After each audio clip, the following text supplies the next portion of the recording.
When successful Black CEO Xavier Shaw returns to his small hometown to build a community center, he faces relentless racism and systemic corruption. Officer Daniels, a corrupt cop fueled by prejudice, unjustly targets Xavier, using his influence to shut down the project and tarnish his reputation. With Daniels' network of power threatening to crush him, Xavier must navigate public humiliation, an unjust arrest, and a town entrenched in racial bias. This infuriating tale of racism in America reveals the ugly reality of abuse of power and the courage required to confront it head-on. It was an ordinary Tuesday morning in a quiet suburb of Atlanta, the kind where streets are lined with oak trees and neighbors wave from their porches. Inside Joe's Coffee Deli, the air buzzed with the comforting hum of espresso machines and low chatter. Claire, a single mother juggling her laptop and a teething toddler, sat at a corner table, her eyes darting between her screen and the restless child in a high chair. Across the room, an elderly man with salt and pepper hair read the morning paper, sipping coffee from a chipped ceramic mug. The bell above the door jingled, drawing a few curious glances, as a tall, well-dressed man entered. He was in his late 30s, wearing a tailored navy suit that hinted at his professional success. His name was Marcus Lane, and while he looked every bit the polished entrepreneur, his kind smile and warm greeting to the barista gave him an air of approachability. As Marcus ordered his coffee, Claire's toddler began to fuss, his cries growing louder. She tried soothing him, but it was clear her patience was wearing thin. Marcus glanced in their direction, his brow furrowing slightly, and then he did something that caught everyone off guard. He walked over to Claire's table, crouched down to the toddler's eye level, and began making funny faces. At first, Claire stiffened, unsure of his intentions, but then her son let out a giggle, the sound cutting through the tension like sunlight through clouds. "Looks like someone's not a morning person," Marcus said with a grin, his tone light and reassuring. Claire relaxed, murmuring a grateful, "Thank you." What no one noticed, at least not yet, was the older man at the corner table, his eyes narrowing as he observed the interaction. Moments later, Marcus returned to the counter to collect his order, but the older man's voice, sharp and deliberate, cut through the room. "Funny, isn't it? How you people always think you can swoop in and save the day." The hum of the coffee shop faded. Conversations halted. Marcus turned slowly, his expression unreadable. Claire's breath caught as she realized the man was glaring at Marcus. The weight of the moment descended on the room, and Marcus's response would define everything that followed. The rhythmic hum of the highway faded as Xavier Shaw steered his sleek black Tesla off the interstate and onto a winding road flanked by rolling fields. The late afternoon sun dipped low on the horizon, casting a golden glow over the landscape. Millbrooke, Georgia, wasn't much of a detour for most, but for Xavier, it represented a deliberate journey into his past. He hadn't been back in years. The town looked the same as it had when he was a boy: modest homes with wraparound porches, hand-painted signs above storefronts, and weathered benches along the sidewalks where retirees gathered to pass the time. Yet, for all its charm, Millbrooke held shadows of an old world that Xavier had worked hard to transcend. A world where people like him were often reminded of their place. Despite his tailored navy blazer and crisp white shirt, Xavier's demeanor remained approachable, almost understated. His friends in Atlanta often teased him about his refusal to lean into the opulence his wealth afforded. A private jet, unnecessary designer watches, impractical. Even the Tesla, with its eco-conscious appeal, was more about function than flair. Xavier's focus had always been on building his legacy through meaningful work, not on flaunting it. He was the CEO of one of the nation's leading tech firms, a self-made success story often highlighted in business magazines for his ability to innovate while staying grounded. But today, Xavier wasn't here for interviews or accolades. He was here to visit the site of his newest project, a youth community center that would bring resources, mentorship, and opportunities to a town that had long been overlooked. Millbrooke, however, had not forgotten its roots, or its biases. Xavier parked on the main street and stepped out, immediately drawing a few curious glances from passers-by. He felt it before he saw it. The quiet scrutiny, the subtle shift in the air that spoke of questions unasked, but loud nonetheless.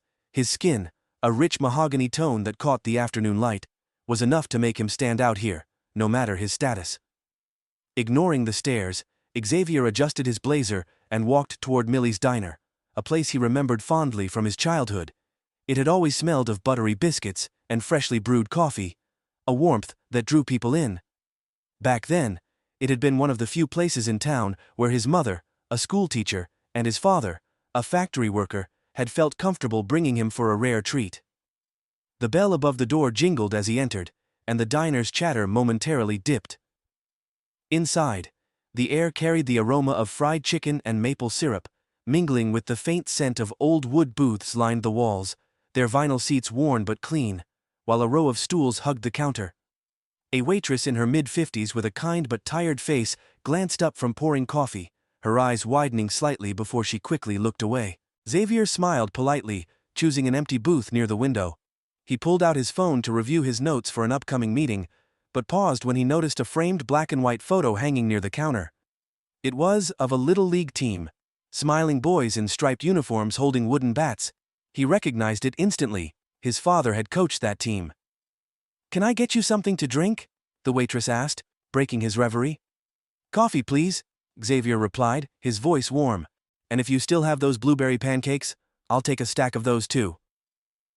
The waitress hesitated for a moment before scribbling on her notepad and walking away.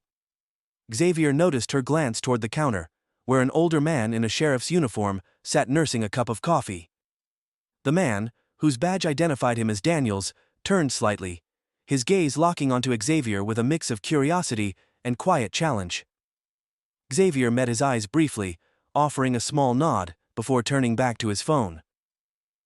It wasn't the first time he'd encountered that kind of look, and he doubted it would be the last. As he waited, the diner's noise slowly returned, but it wasn't the comfortable hum he remembered. It was subdued, cautious. A group of older men at a nearby table spoke in hushed tones, their conversation punctuated by the occasional glance in Xavier's direction. The waitress returned with his coffee, setting it down carefully. "Anything else I can get for you?" she asked, her voice polite but clipped. "No, this is perfect. Thank you," Xavier said, offering her a smile. She nodded quickly and disappeared toward the kitchen. Taking a sip of his coffee, Xavier let his gaze wander. He noticed a family at the far end of the diner, parents and two kids, the youngest swinging her legs beneath the table. It reminded him of his own childhood visits here.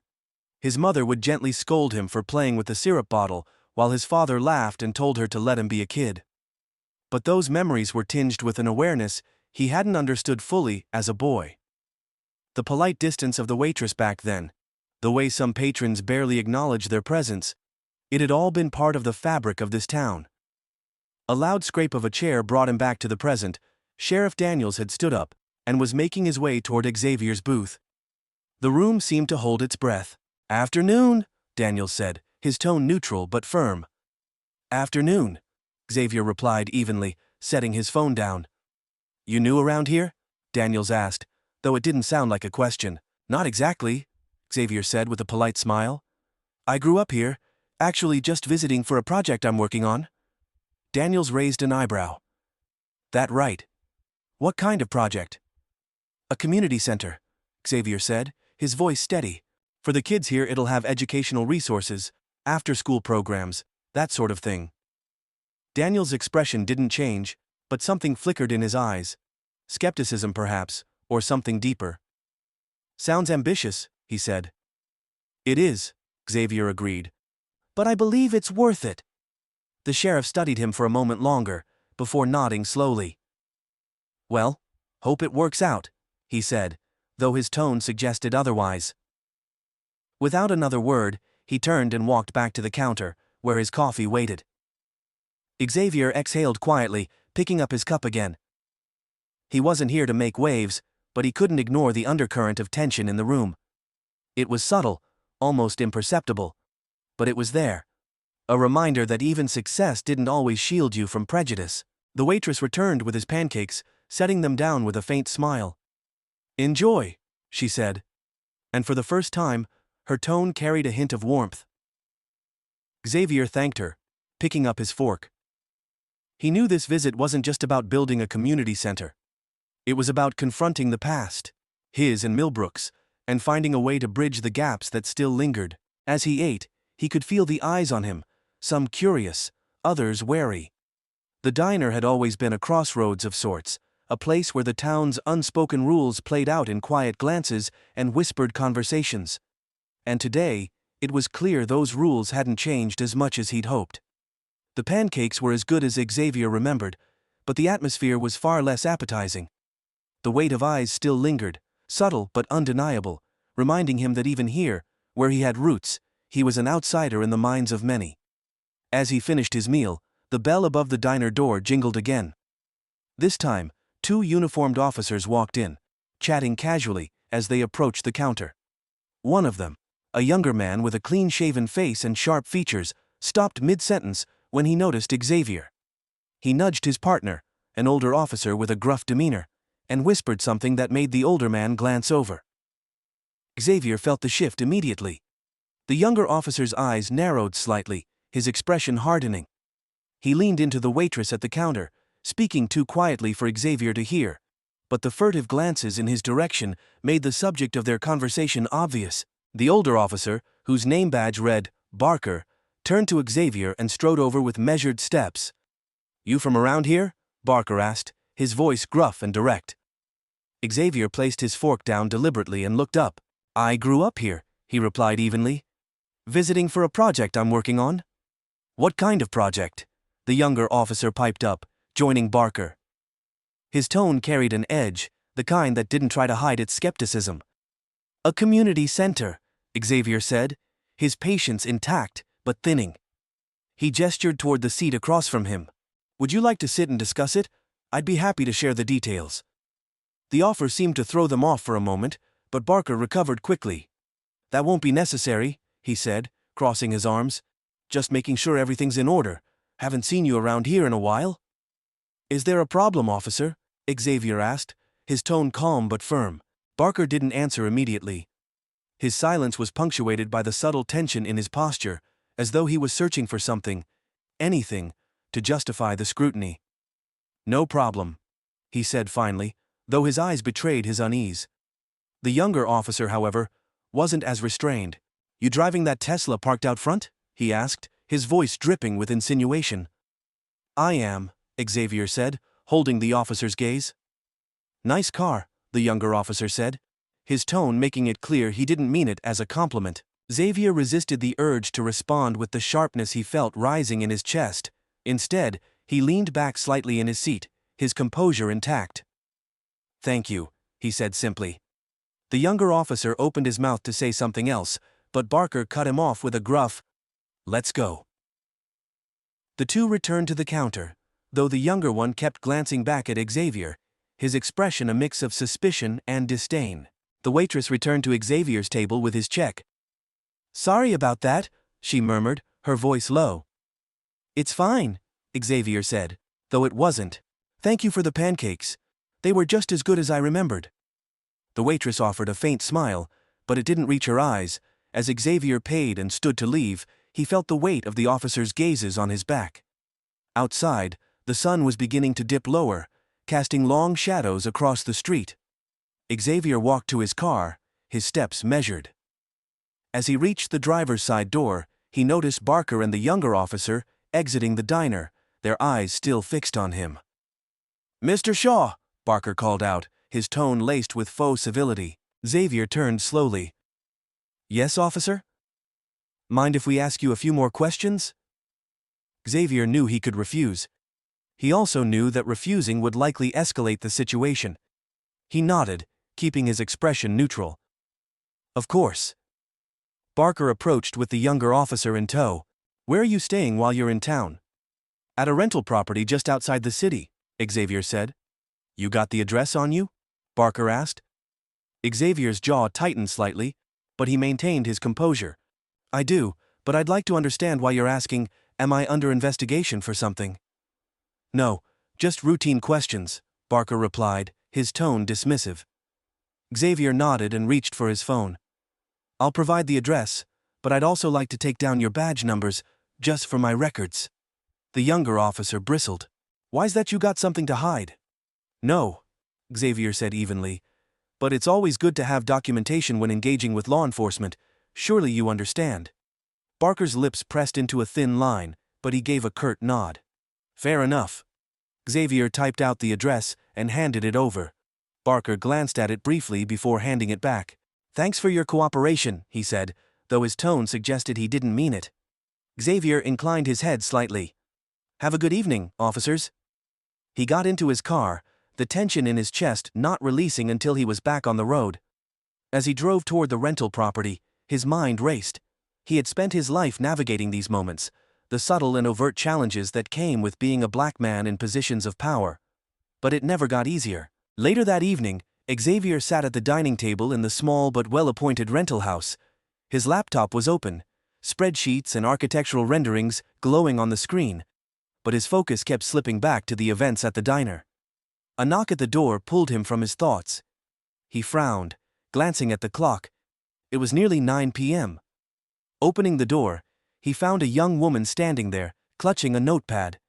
She looked to be in her early 20s, with nervous energy that made her shift her weight from one foot to the other. Mr. Shaw? She asked tentatively. Yes, Xavier said, keeping his voice steady. I'm Jenna, she said quickly. I work for the Millbrooke Gazette. I heard about your project, and I was wondering if I could interview you for a feature. Xavier hesitated. After the day he'd had, he wasn't eager to engage further. But something in Jenna's earnestness made him reconsider. Come in, he said, stepping aside. Jenna sat at the dining table, pulling out a recorder and flipping open her notepad. Thank you for this, she said. I think the community center could be a game changer for Millbrooke. Xavier nodded. That's the goal, to provide opportunities that weren't here when I was growing up. Jenna's questions were thoughtful, and for a moment, Xavier felt a glimmer of hope. But as the interview wrapped up, she hesitated. There's something else, she said, her voice quieter now. I've been hearing rumors about pushback against your project. Some people think it doesn't belong here. Xavier's expression hardened slightly, but he kept his tone measured. And why is that? Jenna shifted uncomfortably. Some people think it'll bring the wrong kind of attention to the town. Xavier's eyes narrowed. The wrong kind of attention? Jenna nodded reluctantly. I don't think that, for the record, but there are people who do. Xavier leaned back in his chair, his mind racing. He had expected challenges, but this confirmed what he had felt all day. The pushback wasn't just about the project, it was about him. Thank you for telling me, he said finally. Jenna nodded and stood, gathering her things. If there's anything I can do to help, let me know, she said earnestly. As the door closed behind her, Xavier sat back down, his resolve hardening. The fight was just beginning. The next morning dawned with a foggy stillness, the kind that makes even familiar places feel foreign. Xavier stood at the construction site of the future community center, his arms crossed as he surveyed the empty lot. It was quiet, save for the rustling of leaves in the wind, but his mind was loud with unresolved questions. The waitress's hesitance, the officer's scrutiny, and Jenna's cautious warning had created a mosaic of tension that was impossible to ignore. He was still lost in thought when his phone buzzed in his pocket. The name on the screen read, Mitchell Carter. Xavier answered, with a calm, "Good morning." Mitchell, his project manager, and a longtime ally, didn't waste time on pleasantries. "We've got a problem." Xavier's grip on the phone tightened. "What kind of problem?" "I just got off the phone with the zoning board," Mitchell said, his tone clipped. "They're claiming there's a permit issue, something about a discrepancy in the paperwork." Xavier exhaled slowly, his jaw tightening. "That's impossible. We triple-checked everything before submitting." "I know," Mitchell said, "but they're saying the approval's on hold until further notice, and there's something else." His voice trailed off. "What is it?" "I overheard one of their clerks talking. They mentioned Daniels. I think he's behind this." Xavier's stomach sank, but his voice remained steady. "Of course he is." By noon, Xavier was sitting across from Mitchell in the back office of a local cafe. The usually unflappable project manager was visibly tense, his fingers drumming against the table as he laid out the paperwork. "This doesn't make any sense," Mitchell said, pointing to a highlighted section of the zoning agreement. "Everything's in order.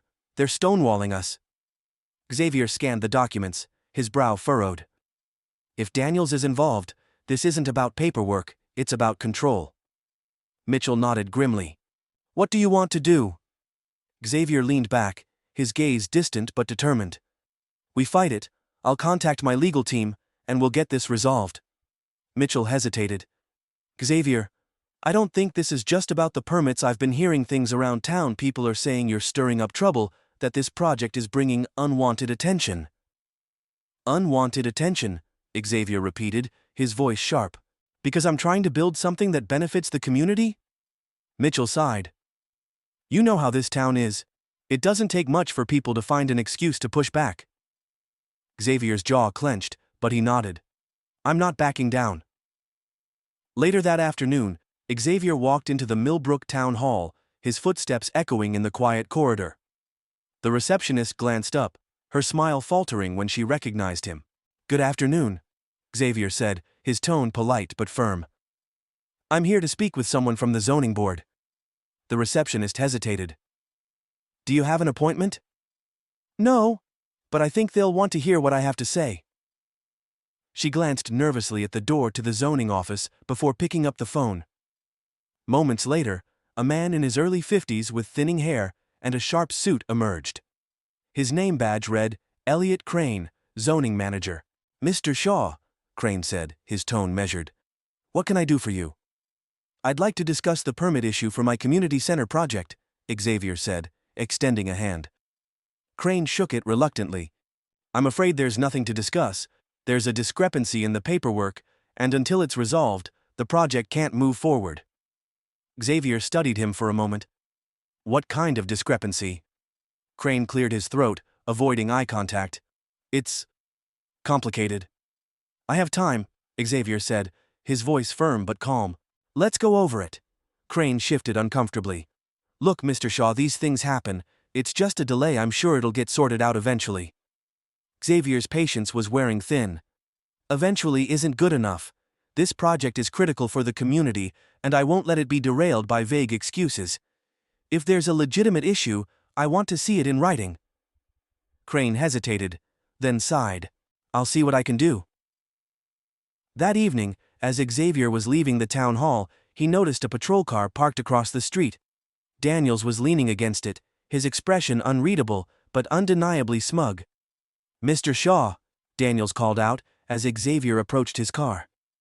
Officer Daniels, Xavier replied evenly. Busy day at town hall? Daniels asked, his tone light but condescending. Just handling some business, Xavier said. Daniels nodded slowly, his gaze sharp. You've been busy all over town, haven't you, stirring things up? Xavier's jaw tightened. I'm working to make things better for this community. If that's stirring things up, so be it. Daniels chuckled, a low, mocking sound. Better, huh? Some folks don't see it that way, they think you're overstepping. Xavier met his gaze, his voice steady. I'm not here to seek anyone's approval, officer. I'm here to do what's right. Daniels' smirk faded, replaced by a cold, calculated expression. We'll see about that. As Daniels got into his patrol car and drove away, Xavier stood there for a moment, the weight of the encounter settling on him. He knew this was only the beginning.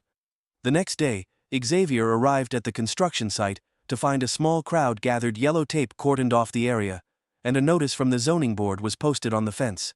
What's going on? He asked, approaching Mitchell, who looked visibly distressed. They've shut us down, Mitchell said, holding up the notice. Claimed there's a safety violation. Xavier scanned the notice, his anger simmering beneath the surface. This is nonsense. Before he could say more, a black SUV pulled up, and Jenna stepped out, her notepad in hand. Mr. Shaw, she said, hurrying over. I heard about the shutdown. Do you have a comment? Xavier took a deep breath, his mind racing. Yes, my comment is that this is a blatant attempt to block progress. We followed every rule, submitted every document, and they're still finding excuses to stop us, but I won't let this stop the project. As he spoke, more onlookers gathered, their whispers growing louder. This is just the beginning, Xavier continued, his voice strong and unwavering. I will fight this with everything I have, because this community deserves better.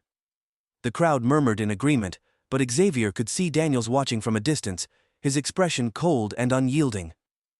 The next morning, Xavier woke to a barrage of emails and missed calls. The subject lines were chillingly direct. Permit revocation notice, cease and desist, immediate work stoppage, required. Each message carried the weight of obstruction, their collective force designed to bring his project to a screeching halt. He leaned back in his chair, the faint hum of his laptop, the only sound in the room. His mind raced. This wasn't just about bureaucracy anymore. This was targeted. A knock at the door broke his concentration. He glanced at his watch. It was barely 8 a.m. Xavier opened the door to find Mitchell standing there, clutching a folder. His face was pale, his expression grim. "Can I come in?" Mitchell asked, his voice tight. "Of course." Once inside, Mitchell spread the folder's contents across the dining table. Photographs of the construction site, copies of official notices, and, most damning, a letter from the Millbrooke zoning board, citing an anonymous safety concern. "They're not even trying to hide it anymore," Mitchell said, his frustration palpable. "This is Daniels, I guarantee it." Xavier studied the papers, his jaw tightening. "We need evidence. If we're going to fight this, we can't rely on assumptions." Mitchell hesitated. "There's more." He pulled out his phone and tapped a few buttons before turning the screen toward Xavier. The video was grainy but clear enough.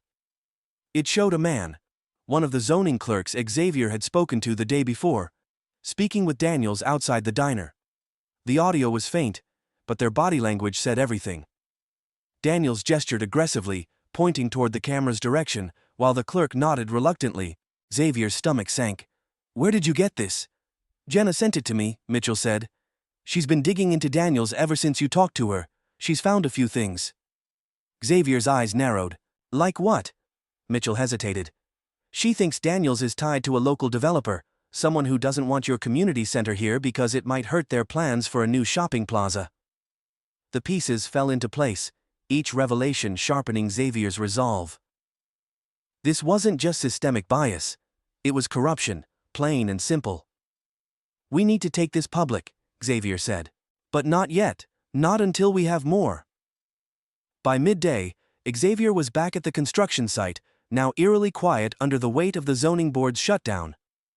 The yellow tape fluttered in the breeze, a stark reminder of the barriers being thrown in his path. Jenna was waiting for him near the entrance, her notepad in hand. She looked nervous, but determined. "Thank you for sending that video," Xavier said as he approached. She nodded. "I thought you'd want to see it, but there's more." She handed him a printed report, her voice low. "I found financial records linking Daniels to Klein Industries. They're the ones behind the shopping plaza proposal. If your center goes up, it'll derail their plans completely." Xavier scanned the document, his anger simmering beneath the surface. "This is enough to blow the lid off this whole operation." Jenna hesitated. "It's not just Daniels. Klein has ties to the mayor's office. If you go after them, you're taking on more than just one corrupt cop." "I'm not afraid of them," Xavier said firmly. "This is bigger than me or the center. It's about holding people accountable." That evening, Xavier attended a town hall meeting. The room buzzed with energy, a mix of curiosity and tension filling the air. Daniels was there, sitting near the front with his arms crossed, his expression cold and calculating. As Xavier took the microphone, the room fell silent. "Good evening," he began, his voice steady but commanding. "I'm here tonight to address the recent shutdown of my community center project and to shed light on what's really happening in Millbrooke." He held up the zoning notice for everyone to see. "This document claims there's a safety violation at the site, but the truth is, this shutdown has nothing to do with safety and everything to do with corruption." A murmur spread through the crowd, some faces lighting up with curiosity, others darkening with discomfort. Xavier continued, his voice rising with conviction. "I have evidence linking Officer Daniels to a developer with financial interests in blocking this project. That same developer has ties to the mayor's office. This isn't about protecting our town, it's about protecting their wallets." Daniels stood abruptly, his face flushed with anger. "You've got no proof of that," he barked. Xavier locked eyes with him, unflinching. "I have video evidence of you intimidating zoning board officials and financial records linking you to Klein Industries. Would you like me to share them here tonight?" The room erupted into whispers, the tension crackling like static electricity. Daniel's mouth opened and closed. but no words came out. "I'm not here to tear this town apart," Xavier said, addressing the crowd. "I'm here to build it up, to provide opportunities for our kids, to create a future we can all be proud of, but that future can't exist if we let corruption and prejudice stand in the way." The murmurs grew louder, a mix of support and dissent rippling through the room. After the meeting, Xavier stood outside, the cool night air a welcome relief. Jenna approached him, her expression a mix of admiration and worry.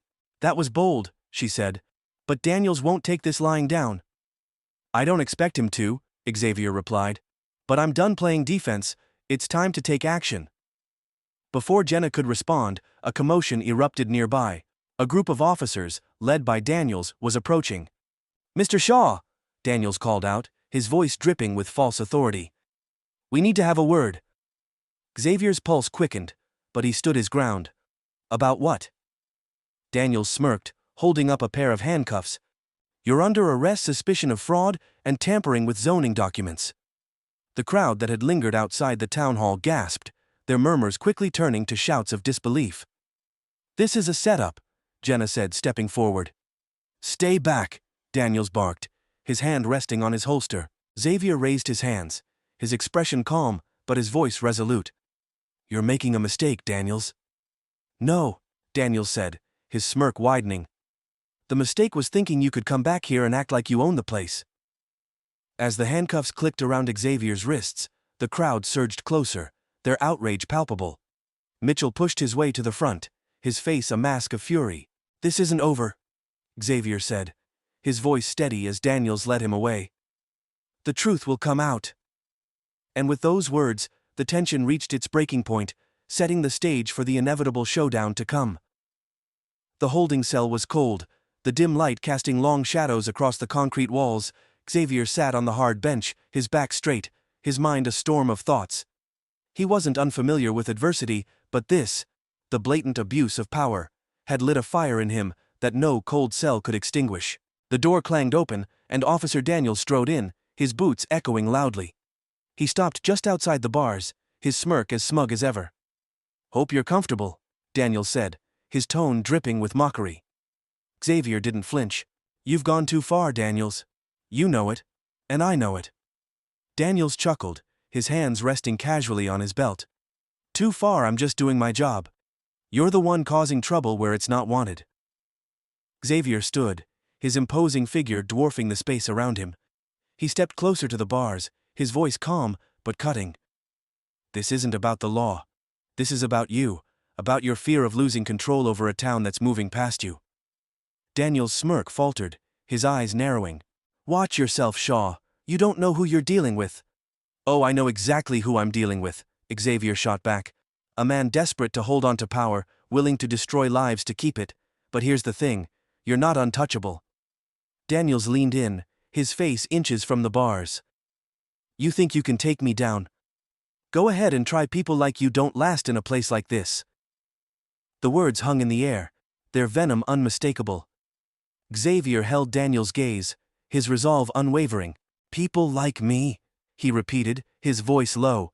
"You mean people who work hard, who fight for their communities, who don't bow to bullies like you?" Daniel's smirk returned, but it was strained. "You can play the hero all you want, Shaw. But out there, it's my word against yours, and we both know how that ends." Before Xavier could respond, the door opened again, and a new figure stepped in. Jenna, flanked by two attorneys in sharp suits. "Mr. Shaw," one of the attorneys said, his voice crisp, "you're being released immediately." Daniel stiffened. "On what grounds?" The second attorney held up a stack of papers. "On the grounds that this arrest is baseless. We have evidence proving Mr. Shaw's innocence, as well as evidence implicating you, Officer Daniels, in a series of corrupt dealings with Klein Industries." Daniels' face turned a deep shade of red. "You're bluffing." Jenna stepped forward, her phone in hand. "Am I, because I have video proof of you coercing a zoning clerk, financial records linking you to Klein, and witnesses willing to testify?" Daniels glared at her, his composure cracking. "This isn't over." "No," Xavier said, stepping out of the cell as the attorney unlocked it. "It's just beginning." Outside the station, a crowd had gathered, their voices a mix of outrage and support. Mitchell stood at the front, his arms crossed, while Jenna addressed a small group of reporters. As Xavier emerged, the crowd erupted in cheers and shouts of encouragement. He raised a hand, signaling for quiet, and the voices gradually subsided. "Thank you all for being here," he began, his voice strong and steady. "What happened tonight wasn't just an attack on me. It was an attack on this community. An attack on progress, on fairness, on the very principles we claim to stand for." The crowd murmured in agreement, their faces a mixture of anger and determination. "But let me be clear," Xavier continued. "I will not be intimidated. I will not back down. This project isn't just about a building. It's about hope. It's about giving our kids a future, and I promise you, no amount of corruption or prejudice will stop us." The crowd erupted again, their cheers filling the night air. Inside the town hall later that evening, Xavier and his team gathered to finalize their next steps. Jenna spread her findings across the table: financial records, video footage, and sworn statements from witnesses. "This is enough to bring Daniels down," she said, her voice resolute. "But if we go public with this, it's going to get ugly." Xavier nodded. "Let it. This isn't just about me or Daniels, it's about holding the system accountable." Mitchell leaned forward, his expression serious. "You know they're going to come after you even harder, right? Daniels isn't the only one with something to lose." "I know," Xavier said. "But this fight is bigger than all of us. We can't stop now." The showdown came the following morning, during a public hearing at the courthouse. The room was packed, the tension palpable. Daniels sat near the front, flanked by his attorney, while Xavier took his place at the podium. As Jenna presented the evidence, gasps rippled through the room. The video footage, the financial records, the testimonies, it was all laid bare, a damning portrait of corruption and prejudice. Daniels' attorney tried to object, but the judge silenced him with a raised hand. "Officer Daniels," the judge said, his voice stern. "Do you have anything to say in your defense?" Daniels stood, his face pale but defiant. "This is a witch hunt," he said, his voice shaking. "These people don't understand how this town works. They're outsiders, trying to destroy everything we've built." Xavier stood, his voice calm but powerful. "No one is trying to destroy anything. We're trying to build something better, something fair, something just, but that can't happen as long as people like you hold this town hostage with fear and corruption." The room fell silent, the weight of Xavier's words settling over everyone. The judge cleared his throat. "Based on the evidence presented, I am ordering a full investigation into Officer Daniels and his dealings with Klein Industries. Until further notice, Officer Daniels, you are suspended from duty." The room erupted, a mix of cheers and shouts, as Daniels was escorted out. As Xavier left the courthouse, Jenna and Mitchell by his side, he felt a mix of relief and resolve. This wasn't the end. It was just the beginning of a larger fight. But for the first time, he felt hope. "Thank you," Jenna said, her voice quiet. "For what?" Xavier asked. "For not giving up," she said. "For standing up when it would have been easier to walk away." Xavier smiled faintly, his gaze steady. "Some fights are worth it." The town hall was silent, the kind of silence that buzzed in the ears like static. Every seat was filled, the air thick with anticipation. Xavier Shaw stood at the front, his polished demeanor a stark contrast to the palpable tension in the room. Across from him sat Officer Daniels, flanked by a handful of supporters, faces hardened with loyalty or fear. Daniels' smirk was ever present, his posture relaxed, as though he had already won. But Xavier knew better. The evidence Jenna and Mitchell had uncovered was bulletproof, and the public hearing was his chance to expose the depths of Daniels' corruption. Xavier scanned the room, his gaze landing on Jenna seated near the back, her notepad balanced on her lap. Mitchell was beside her, his arms crossed, his face set in a grim expression. They were his anchor points, steadying him as he prepared to face the storm. The town clerk, a middle-aged woman with sharp glasses and a gavel, called the meeting to order. "This hearing is to address allegations of misconduct within the Millbrooke Police Department, specifically concerning Officer Daniels and his role in the recent shutdown of the Shaw Community Center project." Daniels leaned back in his chair, his arms draped lazily over the armrests. "This is a waste of time," he muttered, loud enough for those nearby to hear. The clerk's eyes flicked toward him, but she pressed on. "Mr. Shaw, you have the floor." Xavier stood, buttoning his blazer before stepping to the podium. His voice was steady, but the weight of his words charged the room with an undeniable energy. "Good evening. I'm here today, not just as the CEO of a company or the head of a community project, but as someone who believes in accountability and fairness. What's happening in Millbrooke isn't just about me. It's about the integrity of this town and the future we leave for our children." He paused, letting the words settle before continuing. "For weeks, my project has faced roadblock after roadblock. At first, I believed it was just bureaucracy, the kind of red tape anyone might encounter. But then, I started digging deeper. What I found was disturbing." Xavier gestured toward the screen behind him, where Jenna's evidence appeared. "This is a financial record showing transactions between Klein Industries and Officer Daniels' payments disguised as consulting fees. The timing of these transactions coincides directly with the zoning board's decision to shut down my project." A murmur spread through the room as the slide shifted to show the video Jenna had uncovered. The grainy footage showed Daniels gesturing aggressively at the zoning clerk outside Millie's diner. "This video," Xavier continued, "shows Officer Daniels coercing a zoning official into issuing a cease and desist order against my project. The clerk has since come forward with a statement, confirming that Daniels threatened his job if he didn't comply." Daniels bolted upright, his face red. "That's a lie!" he shouted, slamming his fist on the table.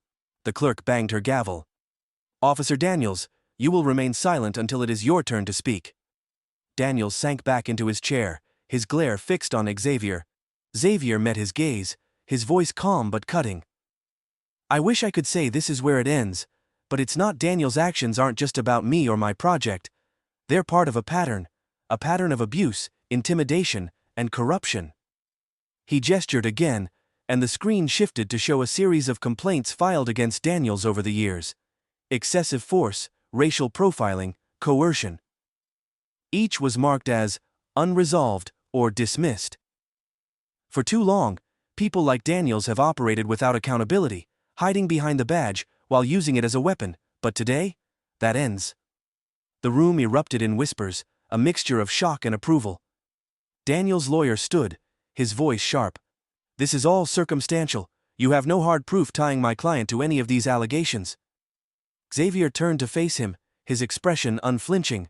"Circumstantial evidence doesn't explain financial records, video footage, and sworn statements from multiple witnesses. You're welcome to argue otherwise, but the facts speak for themselves." The lawyer hesitated, his confidence faltering under the weight of Xavier's words. Daniels, however, wasn't done. He stood abruptly, his voice booming. "You think you can come into my town and tear me down? You're nothing, Shaw. Just another outsider trying to act like he's better than us." Xavier stepped closer, his voice steady. "This isn't your town, Daniels. It belongs to everyone who lives here. Everyone you've tried to silence, intimidate, or control. And I'm not here to tear anything down. I'm here to build something better." Daniels sneered, but the room was no longer on his side. The crowd's murmurs had shifted, their faces reflecting a mixture of anger and determination. The clerk banged her gavel again. "Order Officer Daniels, if you cannot control yourself, you will be removed from this hearing." Daniels sank into his seat, but his glare never left Xavier. As the hearing continued, Xavier's team presented their case, each piece of evidence driving the nail deeper into Daniels' facade. By the time the clerk called for closing statements, the weight of the truth was undeniable. Xavier took a deep breath, his final words resonating with the gravity of the moment. "Millbrooke has a choice. We can continue to allow corruption and prejudice to fester, or we can stand together and demand better. Not just for ourselves, but for the generations that come after us. The choice is ours." The room erupted in applause, the sound drowning out Daniels' whispered curses. Later that night, as Xavier stepped out of the town hall, the cool air hit his face like a balm. Jenna and Mitchell were waiting for him, their expressions a mix of relief and pride. "You did it," Jenna said, her voice almost disbelieving. "It's not over yet," Xavier replied, his tone measured. "The investigation has to run its course, and the project still needs to move forward." Mitchell nodded. "But you've won the first battle. That's more than most people get." Xavier smiled faintly, his gaze drifting toward the horizon. One battle at a time. As they turned to leave, a shadow emerged from the alley beside the town hall. Daniels stepped into the light, his face twisted with anger. "You think this is over, Shaw?" he snarled. "You think you've won?" Xavier stopped, his posture straightening. "It's over, Daniels. The truth is out. You can't hide anymore." Daniels stepped closer, his voice a low growl. "You have no idea what you've started." Xavier didn't flinch. "I know exactly what I've started, and I won't stop until this town is free of people like you." Daniels stared at him for a long moment before turning and disappearing into the shadows. The confrontation left an uneasy tension in the air. The weight of what was to come, lingering like a storm on the horizon. Xavier knew the fight was far from over, but for the first time, he felt the tide beginning to turn. The section ends with uncertainty, as Daniel's ominous warning leaves the door open for retaliation. The stakes remain high, setting the stage for the resolution in the next section. Let me know when you're ready for Prompt 8, where we'll explore the aftermath and resolution. The weeks following the hearing were a whirlwind of consequences and change. The town of Millbrooke, once content to let power operate in the shadows, now found itself in the harsh light of scrutiny. Officer Daniels, stripped of his badge and placed under investigation, had become the town's most notorious figure. The financial records, video footage, and witness testimonies Xavier's team had provided were enough to launch a full-scale inquiry not only into Daniels, but also into Klein Industries and its murky connections to the mayor's office. For Xavier Shaw, the fight wasn't over, but the tides had turned. One crisp morning, Xavier stood at the construction site of the community center, now free of yellow tape and bureaucratic interference. The sounds of progress filled the air, the rhythmic pounding of hammers, the hum of machinery, and the animated voices of workers moving with purpose. Mitchell approached, holding a clipboard and smiling for the first time in days. "We're back on schedule," Mitchell said, his voice carrying a note of triumph. "If we keep this pace, we'll hit the grand opening next spring." Xavier nodded, his gaze sweeping over the site. The skeletal frame of the building was beginning to take shape, a tangible reminder of what persistence could achieve. "You did it, Xavier," Mitchell said, his tone softer now. "You stood up to them, and you won." Xavier shook his head. "We won. None of this would have been possible without you, Jenna, and everyone else who refused to stay silent." Mitchell smirked. "Well, you were the one who walked into that hearing like you owned the place." Xavier chuckled, but his expression soon turned serious. "The real work starts now. This center isn't just a building. It's a promise. To this community, to these kids, we can't let them down." That afternoon, Xavier met Jenna at a local cafe. She'd been working tirelessly to ensure the story didn't lose momentum. Her articles gaining traction far beyond Millbrooke major news outlets had picked up the story, turning the spotlight on the systemic issues Daniels represented. "I have some good news," Jenna said, sliding a folder across the table. Xavier opened it to find a letter from the state attorney general's office. "They're launching a formal investigation into Klein Industries and its ties to local officials," Jenna explained. "It's not just Daniels anymore. The entire network is unraveling." Xavier exhaled, the weight of the news both a relief and a reminder of the battles still ahead. "This is bigger than I expected," he admitted. Jenna nodded. "That's because it was never just about Millbrooke. This kind of corruption is everywhere, but what you did here, it's a blueprint, a way forward." Xavier leaned back, his thoughts drifting. "Do you think it'll be enough?" Jenna smiled faintly. "It's a start." The first signs of change in Millbrooke were small but significant. The town council, under pressure from both residents and external agencies, began implementing reforms. New transparency measures were introduced, and community forums were held to rebuild trust. Daniels's former allies in the police department distanced themselves, while the mayor announced he wouldn't seek re-election amid mounting scrutiny. At the center of it all, Xavier became an unlikely symbol of resilience. People stopped him on the street to thank him, sharing their own stories of prejudice and perseverance.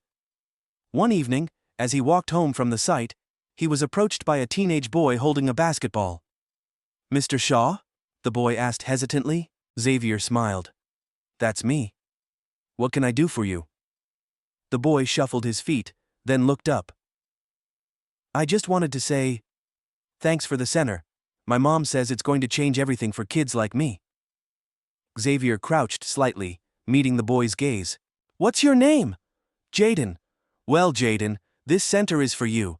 And one day, I want to see you running it, making it even better than I ever could. Jaden grinned, his confidence growing. I will. The night of the grand opening arrived faster than anyone expected. The community center, now a gleaming symbol of hope, was packed with people. Families explored the classrooms, gymnasium, and computer lab, their excitement palpable. Xavier stood near the entrance, watching as children raced through the halls, and parents marveled at the possibilities. Mitchell joined him, holding 2 glasses of sparkling cider. To the man who made it all happen, Mitchell said, raising his glass. To the community that made it worth fighting for, Xavier replied, clinking his glass against Mitchell's. As the evening unfolded, Xavier took the stage to address the crowd. The room fell silent as he spoke, his voice steady but filled with emotion. This center isn't just about programs or resources, he said. It's about opportunity. It's about showing our kids that they matter, that they have a place in this world where they can dream, grow, and succeed. And it's about reminding us all that change is possible when we stand together. The applause was thunderous, a wave of energy that carried through the room. Later that night, as the celebration wound down, Xavier found a quiet moment to himself. He stood outside, the cool night air wrapping around him. The lights from the center glowed warmly, casting long shadows on the pavement.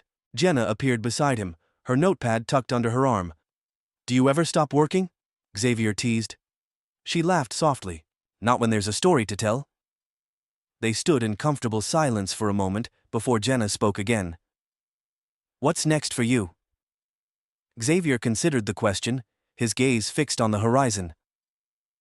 There's always another fight, he said finally.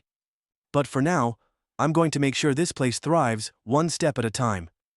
Jenna nodded, her expression thoughtful.